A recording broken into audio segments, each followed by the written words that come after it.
यत्र यत्र रघुनाथ कीर्तनम, जहां जहां रघुनाथ जी का कीर्तन हो, उनकी कथा हो, तत्र तत्र कृतमस्तकांजलिम, वहां वहां मस्तक झुकाए श्री हनुमान जी महाराज विनम्र भाव से पहुंच जाते हैं और भगवान की कथा बड़े भाव से सुनते हैं। हनुमान जी इतने भाव से सुनते हैं कि हनुमान जी के आंखों में आंसू आ जाता है। बाष्पवारि परिपूर्ण लोचनम मारुतिम नमत राक्षसांतकम। भगवान की कथा के सुरसिक श्रोता आंजनेय श्री हनुमंत लाल जी महाराज, और कल ही जब मैं यहां बैठा कथा सुनाने के लिए, तो सामने श्री हनुमान जी की सवारी रखी हुई है। हनुमान जी वहीं से देख रहे हैं, लगता है जैसे हनुमान जी सुन रहे हो पूरी कथा। पीछे विराजमान है भगवान के परम सेवक आंजनेय श्री हनुमंत लाल जी महाराज। और हनुमान जी को क्या है, किसी भी रूप में कहीं भी बैठ के वो कथा सुन लेते, सवारी के रूप में ही बैठे श्रवण कर रहे थे।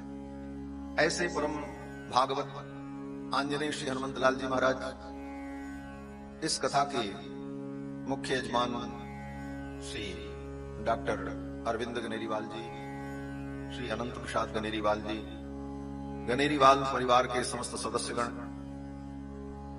उनके बंधु बांधव एवं समस्त सुहृदजन, दूर दूर से आए हुए समस्त श्रद्धालु श्रोता बंधुओं, धर्मानुरागी सज्जनों, श्रद्धामयी माताओं, भगवान श्री सीतारामचंद्र जी की मंगलमयी करुणा के फलस्वरूप श्री सीताराम बाग में विराजमान होकर भगवान श्री सीतारामचंद्र जी की पावन सन्निधि में श्री सीतारामचंद्र जी की पावन कथा का हम सभी लोग श्रवण लाभ प्राप्त कर रहे हैं। ये भगवान की महती कृपा का फल है। धन संपत्ति, पुत्र परिवार, सुख समृद्धि, ये तो हमारे प्रारब्ध का फल है। धन संपत्ति, पुत्र परिवार, सुख समृद्धि, ये हमारे प्रारब्ध से हमें मिलता है। हमारे प्रारब्ध में जितना है, जहां है, वहां वो मिलेगा। फिर भगवान की कृपा क्या है? तो संत जन कहते हैं भगवान की कृपा का फल है सत्संग की प्राप्ति।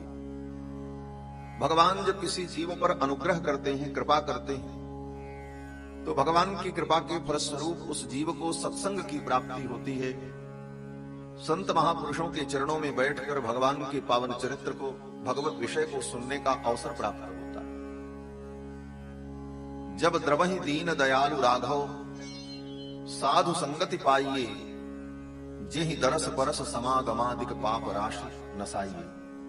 गोस्वामी तुलसीदास जी महाराज कहते हैं कि भगवान जब द्रवीभूत होते हैं, भगवान करुणा करते हैं, तो जीव को संत समागम प्राप्त होता है, संतों का संग प्राप्त होता है।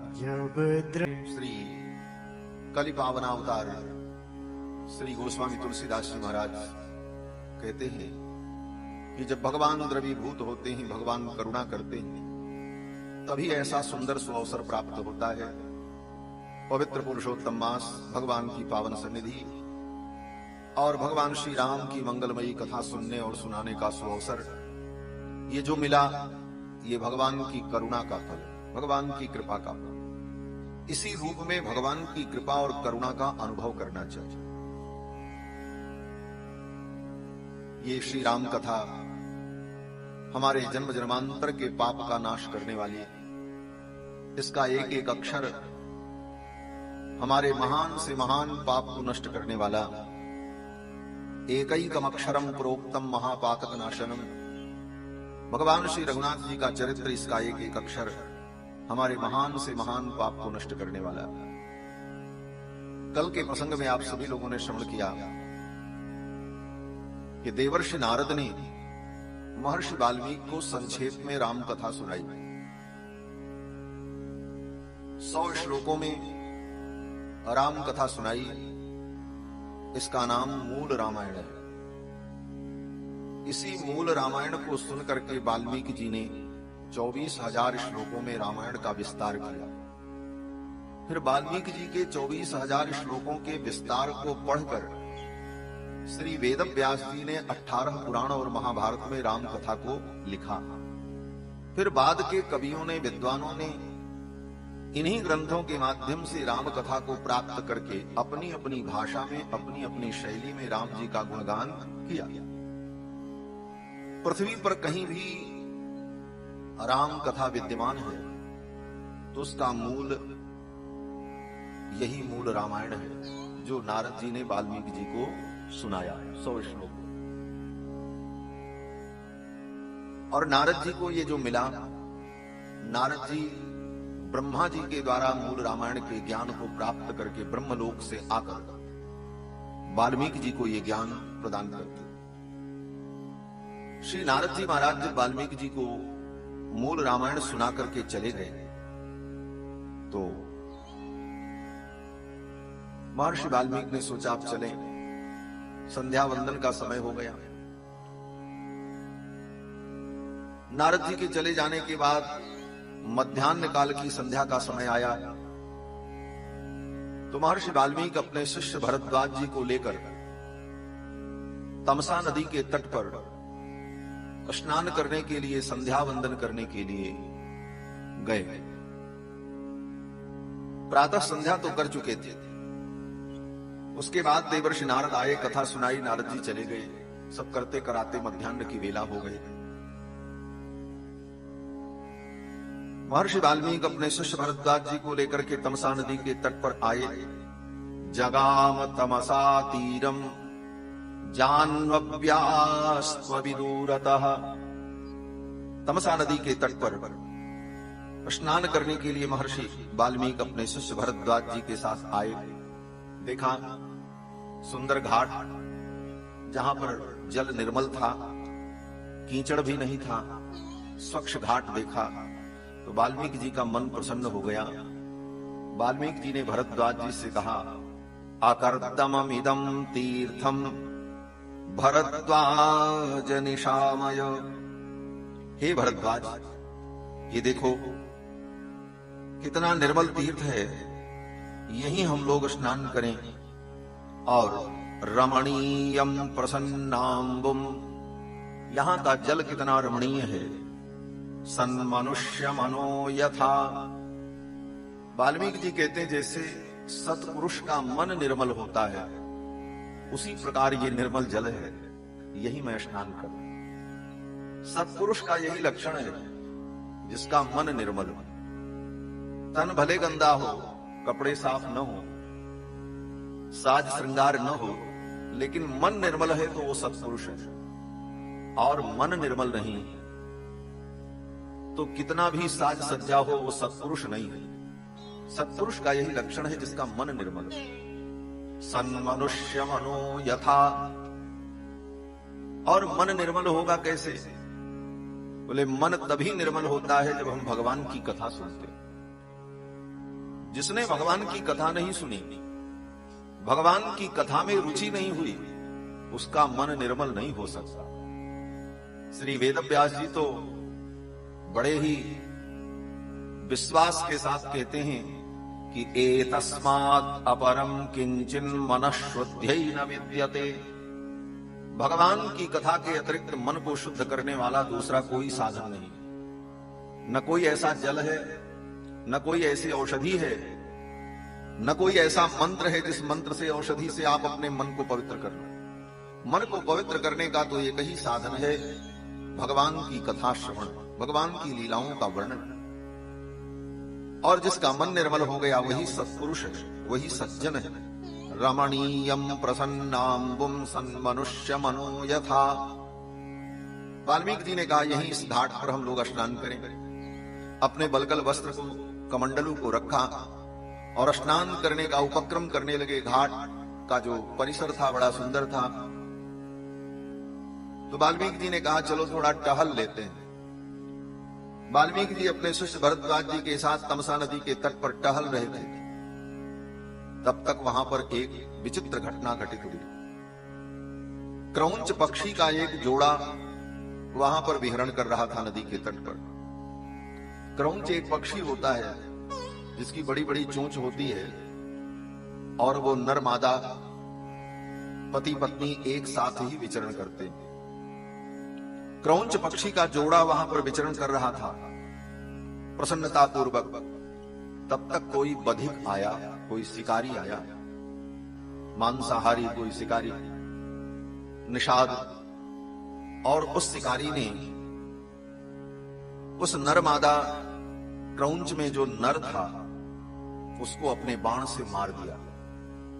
बाण लगते ही वो नर क्रौंच वहीं पर गिर पड़ा, खून से लथपथ हो गया। उस क्रौंच की मृत्यु हो गई और उसकी मादा क्रौंची करुण क्रंदन करने लगी, जोर जोर से रोने लगी, चिल्लाने लगी, इधर उधर भयभीत होकर भागने लगी। अपने पति के मोह को त्याग भी नहीं पा रही थी, बार बार उसके शव के पास जाती और फिर भयभीत होकर के भागती कि कहीं कोई मुझे न मार दे। इस करुण दृश्य को देखकर महर्षि वाल्मीकि के हृदय में करुणा प्रकट हो गई। इतना मन प्रसन्न था नदी के तट पर जाकर, लेकिन इस घटना से उनका मन खिन्न हो गया। मन खिन्न हुआ तो महर्षि वाल्मीकि को बड़ा वेदना से भर गया। तब तक उस शिकारी पर दृष्टि गई वाल्मीकि जी की, जिसने रहा था, प्रसन्न हो रहा था कि मेरा बाण तो सटीक लगा, मुझे शिकार की प्राप्ति हो गई। वो तो प्रसन्न हो रहा था, लेकिन वाल्मीकि जी ने जब उस निषाद को देखा तो वाल्मीकि जी की जो करुणा थी वो करुणा क्रोध में बदल गई और महर्षि वाल्मीकि को उसके ऊपर क्रोध आया कि इस प्राणी ने इस निरीह पक्षी को मार दिया, ने उस निषाद को शाप दे दिया। महर्षि वाल्मीकि ने कहा, अरे निषाद, अरे बधिक, तूने इस पक्षी को मारा है, जा मैं तुझे शाप देता हूं, तू बहुत दिन तक जीवित नहीं रहेगा, तू भी मरेगा और तुझे कभी प्रतिष्ठा प्राप्त नहीं होगी, तूने ये अपराध किया है। ये कह करके महर्षि वाल्मीकि ने शाप दिया कि मां निषाद प्रतिष्ठां त्वं अगमः शाश्वती समाः यत् क्रौंच मिथुनादेकम् अवधि काममोहितम्। यही शाप वाल्मीकि जी ने दिया। मां निषाद प्रतिष्ठां त्वं अगमः, हे निषाद, तुमको प्रतिष्ठा प्राप्त नहीं होगी, क्योंकि इस क्रौंच को तुमने मारा है। यत् क्रौंच मिथुनादेकम अवधि काम मोहितम। शाप दिया और शाप देने के बाद बड़े दुखी मन से वाल्मीकि जी ने स्नान किया और फिर अपने शिष्य भरद्वाज जी के साथ अपनी कुटिया के लिए चल पड़े। जब वाल्मीकि जी चले तो उनके शिष्य भरद्वाज महर्षि ने इस श्लोक को याद कर लिया। वाल्मीकि जी के मुख से जो शाप निकला उस निषाद के लिए, वो शाप गद्य में नहीं था, पद्य में था। किसी बात को कहने की दो विधि होती है, या तो कोई शब्द हम गद्य में कहते हैं अथवा पद्य में कहते हैं। कोई भी बात हम कहेंगे तो या तो गीत में होगा या गद्य में होगा। तो सामान्यतया क्रोध में, आवेश में व्यक्ति गद्य में ही बोलता है, गद्य में ही कोई बात कहता है, पद्य नहीं कहता। आपको क्रोध आवे और आप किसी को डांटो तो गाना गाकर के, गीत गाकर के थोड़ी डांट पाओगे। उस समय गीत गाने की कोई भावना ही नहीं होगी। हाँ, खुशी में, प्रसन्नता में किसी को आशीर्वाद देना है, किसी से कोई मधुर बात कहनी है तो उसको आप गा करके भी कह सकते हैं। लेकिन क्रोध में पद्य और गीत नहीं प्रकट होता, प्रेम में गीत और पद्य प्रकट होता है। और इसका उदाहरण श्रीमद् भागवत महापुराण। गोपियों के हृदय में भगवान के प्रति जब प्रेम प्रकट हुआ, भगवान की मधुर वंशी को सुनकर, तो गोपियों ने एक गीत गाया। अपने मन के भाव को जो गोपियों ने व्यक्त किया वो गीत में व्यक्त किया, उसका नाम वेणु गीत। भगवान की जब वंशी बजी,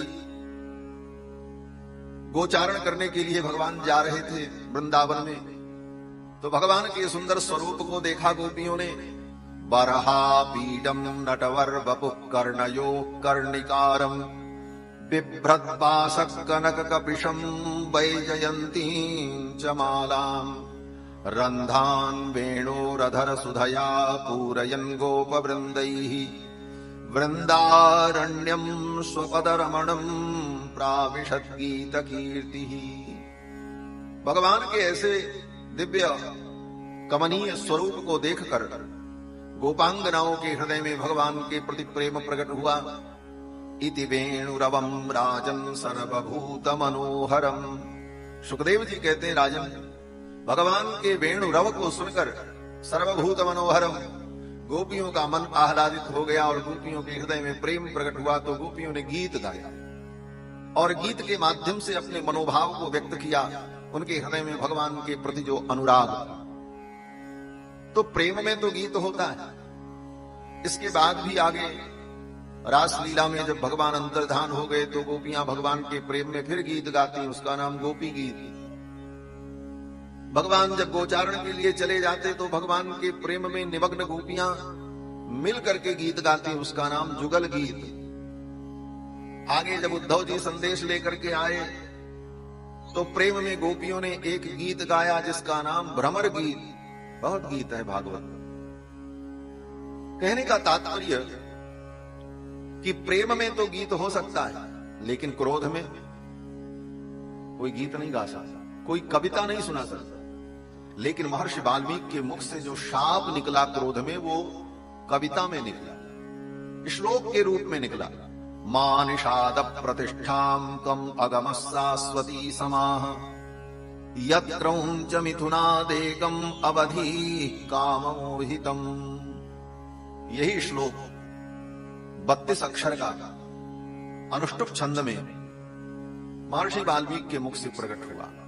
ये विश्व की प्रथम कविता है, इसको समझना। महर्षि वाल्मीकि के मुख से जो शाप निकला उस निषाद के लिए, ये शाप ही विश्व की प्रथम कविता है। इसके पहले दुनिया में कोई कविता नहीं थी और कोई कवि भी नहीं थे। बोले कवि होता तो कविता होती। प्रथम कवि वाल्मीकि जी, और उनके मुख से पहली कविता जो निकली, काव्य निकला, वो भी क्रोध में और उस निषाद को शाप देने की। अब ये जब श्लोक प्रकट हुआ 32 अक्षर में, 4 चरण में, अनुष्टुप छंद में, तो उनके शिष्य भरद्वाज जी जो पीछे पीछे चल रहे थे, कलशम पूर्णमादाय, स्नान करने के बाद जल कलश लेकर पृष्ठतोनुजगामः, पीछे पीछे भरद्वाज जी आ रहे थे। भरद्वाज जी ने सुना और सुन करके याद कर लिया। गुरु जी के मुख से निकला है तो कुछ अच्छा ही होगा, याद कर लिया। यही गुरु शिष्य परंपरा थी। गुरु जी के मुख से जो भी ज्ञान विज्ञान की बातें निकले, शिष्य हर क्षण सावधानी से उसे सुनते और उसे धारण कर लेते। केवल पोथी खोलकर, किताब खोल करके ही पढ़ाई नहीं होती। आचार्य और गुरुजनों के आचरण में, उनकी वाणी में, उनके व्यवहार में भी जो ज्ञान होता है उसे शिष्य ग्रहण करता रहता है। केवल किताब खोल करके ही पढ़ाई नहीं होती। आचार्यों के, गुरुजनों के आचरण, व्यवहार, उनकी वाणी, इन सब में शास्त्र की शिक्षा, व्यवहार की शिक्षा, आचार विचार की शिक्षा निहित होती। महर्षि वाल्मीकि के उस श्लोक को भरद्वाज जी ने याद कर लिया और गुनगुनाते हुए पीछे पीछे चले आ गए। और ज्यों ही पहुंचे आश्रम में वाल्मीकि जी अपने शिष्य भरद्वाज जी के साथ, और कुटिया में जाकर के कलश को रखा भरद्वाज जी ने और दोनों बैठे। तब तक ब्रह्मा जी आ गए। पहले तो नारद जी आए थे, अब नारद जी के पिताजी आ गए, ब्रह्मा जी आ गए। आजगाम ततो ब्रह्मा लोककर्ता स्वयं प्रभु। उसी समय ब्रह्मा जी आए, लोककर्ता, जो संपूर्ण सृष्टि को बनाने वाले हैं, ऐसे लोककर्ता ब्रह्मा जी आ गए। और ब्रह्मा जी आए तो महर्षि वाल्मीकि ने जी ब्रह्मा जी का भी पूजन किया, उनके चरणों में वंदन किया और चरणों में बैठ गए।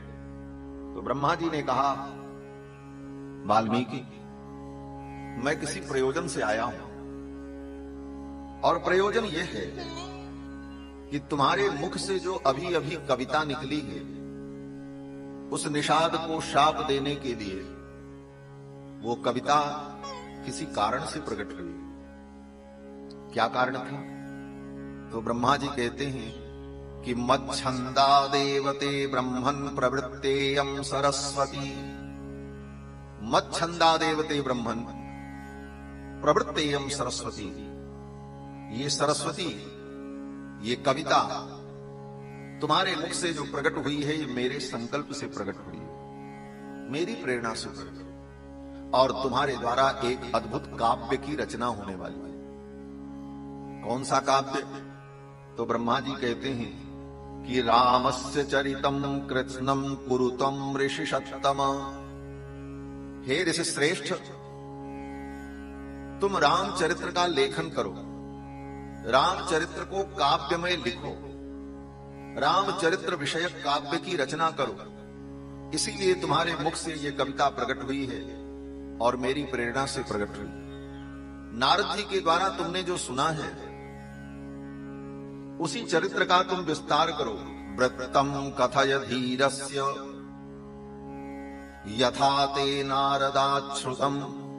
नारद जी के द्वारा तुमने जो सुना है, उसी का तुम विस्तार करो और विस्तार से रामचरित्र का वर्णन करो। तो वाल्मीकि जी ने कहा, नारद जी ने हमको जो सुनाया है वो तो बहुत संक्षेप में सुनाया है। नारद जी ने तो मात्र 100 श्लोकों में हमको सुनाया है, मैं उसका कितना विस्तार करूंगा?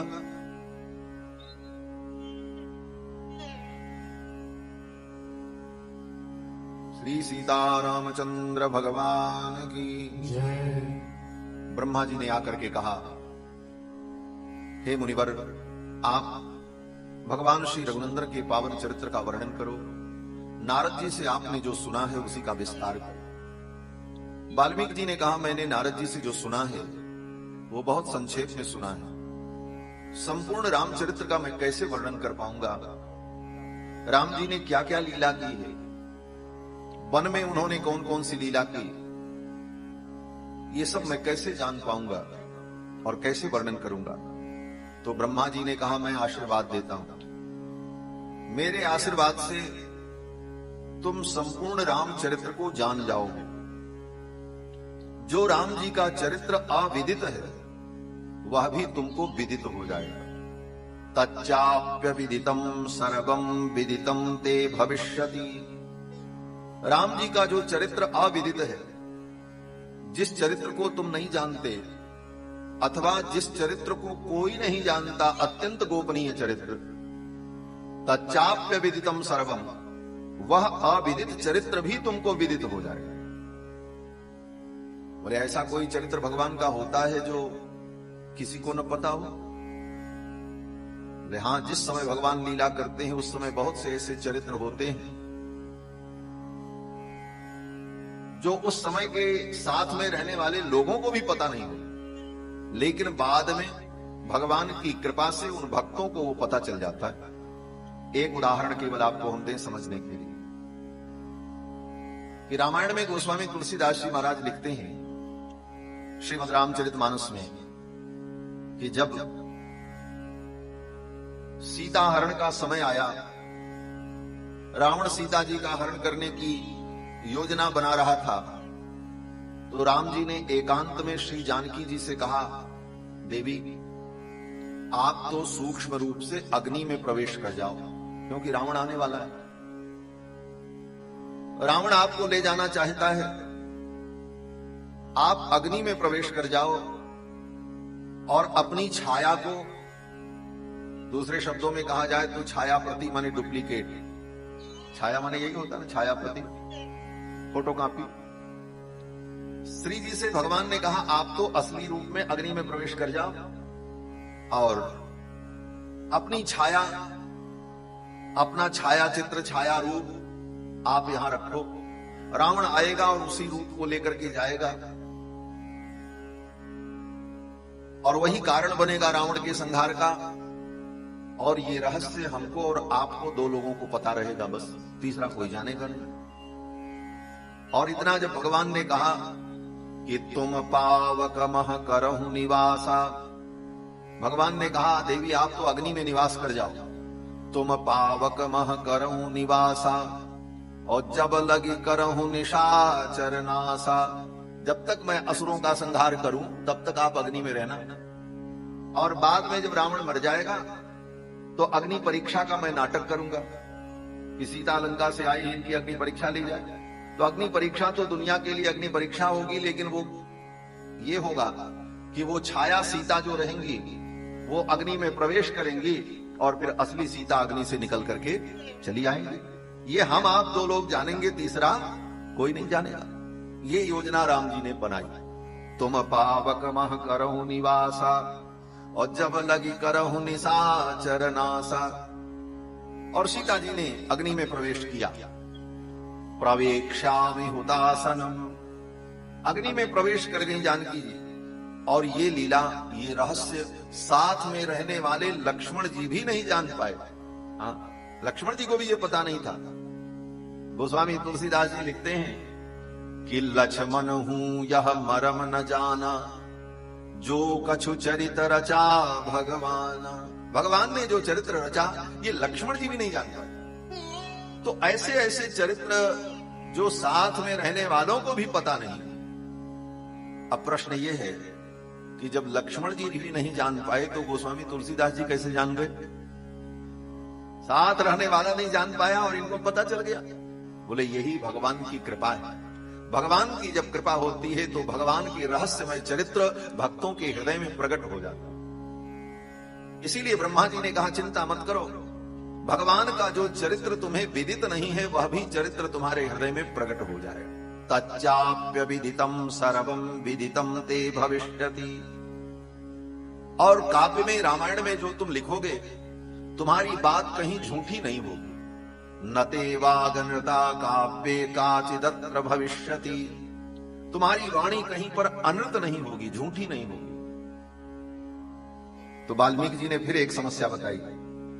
वाल्मीकि जी ने कहा कि भगवान ने जो लीला वन में की है उस लीला को तो मैं जान जाऊंगा आपकी कृपा से और मैं उसे लिखूंगा, लेकिन राम जी अभी अयोध्या के सिंहासन पर विराजमान हैं और अभी आगे भगवान लीला करेंगे। जब तक इनकी लीला पूर्ण नहीं होती तब तक कुछ न कुछ तो लीला भगवान करते ही रहेंगे। तो आगे जो राम जी लीला करेंगे उसका वर्णन मैं कैसे कर पाऊंगा? वो तो अभी भई ही नहीं है। और जब संपूर्ण रामायण का वर्णन करेंगे तो राम जी की प्रारंभ से लेकर परलोक गमन तक, निज धाम जाने तक की लीला का वर्णन हो तब पूरी रामायण हो। तो अभी जो राम जी चरित्र कर चुके हैं वो तो हमको पता चल जाएगा आपकी कृपा से, लेकिन आगे जो राम जी चरित्र करेंगे उसका मैं कैसे वर्णन करूंगा? तो ब्रह्मा जी ने कहा वो भी आपको पता चल जाएगा। आगे राम जी जो करने वाले हैं वो भी आपको पता चल जाएगा। तो वाल्मीकि जी ने कहा कि जो आगे राम जी चरित्र करेंगे वो हमको पता चल जाएगा, वो हम लिख देंगे। लेकिन कहीं राम जी का प्रोग्राम बदल गया था। भाई कोई व्यक्ति पहले से प्रोग्राम बनाता हमको ये करना है, लेकिन किसी कारण से उसमें परिवर्तन भी वो कर सकता है। और राम जी तो परम स्वतंत्र हैं, भगवान हैं, वो तो किसी के अधीन है। परम स्वतंत्र न सिर पर कोई। तो अगर उन्होंने अपने प्रोग्राम को, अपने कार्यक्रम को बदल दिया कि चलो अब ये लीला नहीं करेंगे, पहले तो था योजना में लेकिन अब ये लीला नहीं करेंगे, तब तो मैं जो लिखूंगा वो बात झूठी हो जाएगी। तो ब्रह्मा जी ने कहा नहीं, चिंता मत करो, जो आप लिखोगे राम जी की इच्छा नहीं भी होगी फिर भी राम जी को वही लीला करनी पड़ेगी, और वही लीला राम जी कर। नते वागनता काव्ये काचिदत्र भविष्यति। ऐसा वरदान ब्रह्मा जी का वाल्मीकि जी को प्राप्त। और तब वाल्मीकि जी ने रामायण की रचना प्रारंभ की। इसीलिए वाल्मीकि रामायण को राम कथा के विषय में परम प्रामाणिक ग्रंथ माना जाता है। वाल्मीकि रामायण परम प्रामाणिक ग्रंथ जिसमें यथावत महर्षि वाल्मीकि ने राम जी के चरित्र को लिखा है। राम जी ने जो जो किया, जैसे जैसे ब्रह्मा जी आशीर्वाद देकर के जाने लगे और ब्रह्मा जी ने कहा कुरु राम कथाम पुण्याम श्लोकबद्धाम मनोरमाम।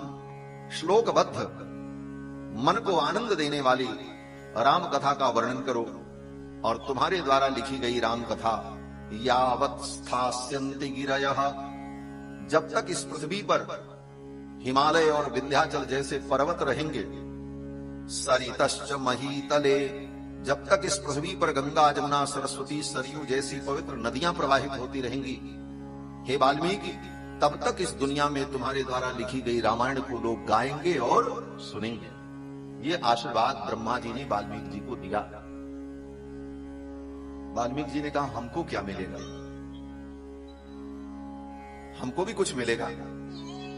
तो ब्रह्मा जी ने कहा तावत, जब तक इस कथा को लोग गाएंगे, तावत ऊर्ध्वमधश्च त्वं मल्लोकेषु निवत्स्यसि, जब तक तुम्हारे द्वारा लिखी गई रामायण को लोग इस दुनिया में गाएंगे, एक व्यक्ति भी इस रामायण को गाने वाला पृथ्वी पर रहेगा, तब तक तुम मेरे ब्रह्मलोक में निवास करोगे, तुम्हें मेरे ब्रह्मलोक में स्थान प्राप्त होगा। ये सब कह करके श्री ब्रह्मा जी महाराज अंतर्धान हो गए। ब्रह्मा जी जब चले गए, तब महर्षि वाल्मीकि ने